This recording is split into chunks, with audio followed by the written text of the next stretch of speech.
أهلا بكم في حلقة أخرى تتوهج في برنامجنا المسكوت عنه في التاريخ، حيث نطلق النفوس من أقفاص الجوارح، نمجد أذن القلب لصوت الحق الذي لا يساوم. في هذه اللحظة نشعل نارا لاهبة في علوم العقول وننقض المنظومات الفارغة والأوهام التي انطوت على نفسها، لنقف على نبض الفيلسوف الذي تصدر سجال الإنسانية، جان بول سارتر. ولد عام 1905 في باريس، وتوفي عام 1980، تاركا خلفه إرثا فلسفيا لا يضاه. لقد رفض الفكرة الإلهية رفضا قاطعا، فأعلن أن وجود الإنسان هو الذي يسبق جوهره، لا أن يصاغ وفق ماهية معطاة من العدم. لقد كان جان بول سارتر فيلسوف الحرية المطلقة، لا يؤمن بحدود تفرض من الخارج على إرادة الإنسان. كانت رؤيته للعالم مبنية على أساس جوهري: الإنسان مدان بالحرية، عبارة قاسية، ولكنها تختصر جوهر الوجودية الإلحادية التي نادى بها. نحن نخلق أنفسنا بأنفسنا من خلال أفعالنا. في هذا السياق، يرى سارتر أن الدين هو العقبة الكبرى أمام حرية الإنسان، بل العدو الأول للحرية. لماذا؟ لأن الدين، في رأيه، يقوم على مصادرة حرية الاختيار لصالح إرادة عليا تدعى الله، ويفرض على الإنسان منظومة جاهزة من الخير والشر، ومن الحلال والحرام، ومن الثواب والعقاب، تسلمه من المهد إلى اللحد.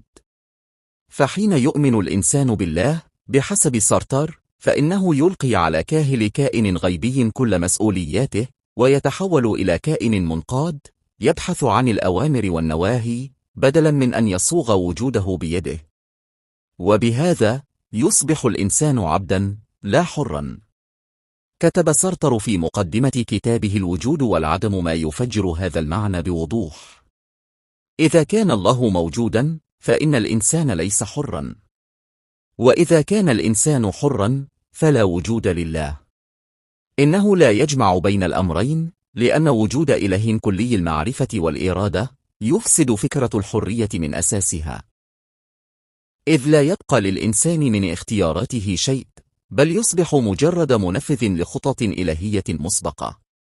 الأديان، في نظره، تجعل الإنسان يرتجف أمام سلطة عليا، ويخضع لمعيار خارجي لا علاقة له بتجربته الذاتية أو حريته الأصيلة. فهي تعلمه منذ طفولة أن هناك رقيبا لا يغفل، وحسابا لا مفر منه، وجحيما يتربص بأدنى خطيئة، وجنة لا تمنح إلا بثمن الطاعة. وهكذا يزرع الخوف في قلب الإنسان، لا الوعي، وتزرع الطاعة، لا الإرادة. وهنا يكمن جوهر الصدام بين فلسفة سارتر والدين. ففي حين يرى الدين أن الإنسان مخلوق مقيد، عليه أن يذعن ويطيع ويسلم، يرى سارتر أن الإنسان موجود قبل أن يكون شيئا، وأن وجوده يسبق ماهيته، وأنه وحده من يختار طريقه ويصنع نفسه بأفعاله. وقد ذهب سارتر إلى أبعد من ذلك، حين اتهم الدين بأنه راحة نفسية زائفة تقتل القلق الوجودي، ولكن بثمن باهظ، وهو خيانة الحرية. فبدلا من أن يواجه الإنسان قلقه ويخلق نفسه، يلجأ إلى الله طلبا للتفسير، وطلبا للتبرير، وطلبا للهروب. وكتب في إحدى مقالاته: الإيمان بالله هو نوع من الهروب من الحرية، لأن الحرية الحقيقية، في رأيه، مؤلمة، مربكة، ثقيلة، أما الطاعة الدينية فهي مريحة، ولكنها راحة العبيد. لذلك لم يكن إنكار سارتر لله إنكارا فلسفيا باردا فقط، بل رفضا وجوديا لما يمثله الله في المنظومة الدينية من سلطة وقانون وقيد. هو لا ينكر فقط وجود إله، بل يرفض فكرة أن يكون هناك أصل سابق على الإنسان، أو سلطة أعلى منه تقرر له الخير والشر. فالخير عند سارتر لا يأتي من السماء، بل يخترع على الأرض من خلال الفعل الحر الصادق. وفي النهاية تصبح فكرة الحساب والعقاب والجنة والنار في نظره نوعا من التهديد الأبوي، يشوه نضج الإنسان، ويفرض عليه أخلاقا من الخارج لا من الداخل. إنه لا يريد أخلاقا مبنية على الخوف، بل على الحرية. لا يريد فضيلة تمنح كمكافأة، بل مسؤولية نابعة من الذات. وبهذا يعيد سارتر تعريف الإنسان لا كمخلوق ساجد، بل ككائن حر وحده يقف في هذا العالم، دون سماء تظلله ودون أرض تنجيه، وهو مع ذلك مسؤول عن كل ما يكون. قالها: الإنسان محكوم عليه أن يكون حرا، لأنه ذات مرة ألقي في العالم، وهو مسؤول عن كل ما يفعل. فمن أخطأ أو أحب أو كره فهو وحده المسؤول. الوجود يسبق الجوهر كانت فتيلته التي فجرت أيديولوجيا العبودية للإله أو الفكر الجاهز. الحياة ليست نظاما مسبقا تحمل فيه، بل هي لوحة بيضاء، والإنسان فنانها وألوانها ومسؤوليتها. الحرية عند سارتر ليست خيارا يمنح أو يسلب، بل هي حقيقة الإنسان ذاته، كما يقول أيضا: الحرية هي ما نفعله بما تم فعله بنا. فحتى إن وضع الإنسان في السجن، فهو حر في أن يختار أن يكافح أو يستسلم. وعندما سئل عن الله لما يتلعثم في رده لا إله، فالإيمان هو تخل عن حرية لا تتحمل الاستسلام، هو الخطية الكبرى ضد النفس. ولهذا فإن الجنة والنار ليس أكثر من أسطوانات تعيد تكرار التبعية والاستسلام. لقد قالها بصراحة مريرة: الجحيم هم الآخرون، فهو لا يقصد القيامة، بل هي نظرة الآخرين التي تعيق سعيك وأصلك. الموت عند سارتر هو العدم، لا جنة بعده، ولا نار، ولا مغفرة، ولا حسابا.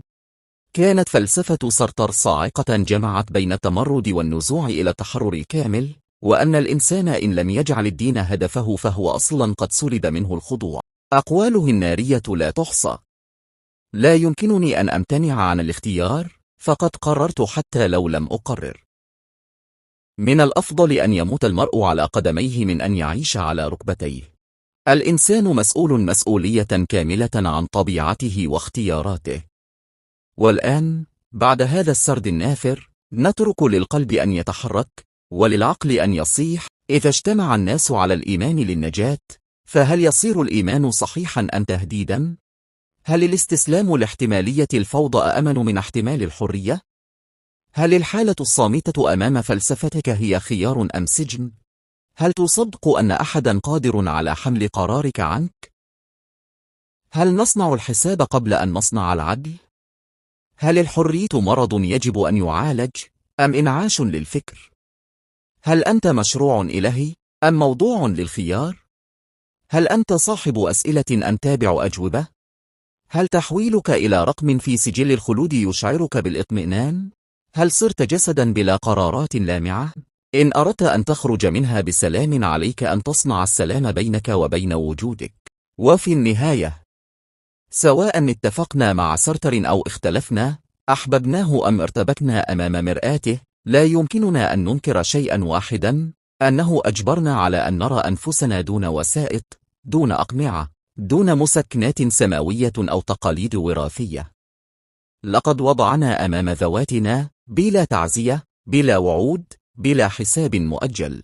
وإن كنت وجدت في كلماته تحريرا وتعرية وصرخة حرة من أعماق الإنسان. فلسفة سارتر ليست قيدا ولا طريقا، بل هي دعوة لتقف لا خلف معتقد ولا أمام سلطة، بل في منتصف وجودك، وتسأل: من أنا؟ وماذا أفعل؟ ولماذا اخترت؟ دعوة لأن تحيا لا كما يراد لك، بل كما تختار، بكل ما يحمله هذا الاختيار من ألم، من وحدة، من قلق. لا ندعو إلى نهج بعينه، ولا نزعم امتلاك الحقيقة، بل نفتح لك الباب لتدخل وتخرج بما تشاء. نحن لا نعطيك الخلاص، بل نضع أمامك الشك، والشك حين يحترم أعظم بوابة للحقيقة. هذا هو وعدنا في هذا البرنامج: لا قداسة لفكرة، ولا حصانة لعقيدة، ولا طمأنينة زائفة نبيعها لك، بل سؤال مشتعل، وصرخة من تحت الركام، وشغف بالحقيقة، حتى لو كانت عارية، باردة، ومخيفة. فإلى لقاء جديد، حيث لا يحظر السؤال ولا يقصى العقل ولا يحرف تاريخ. في حلقة أخرى من المسكوت عنه في التاريخ.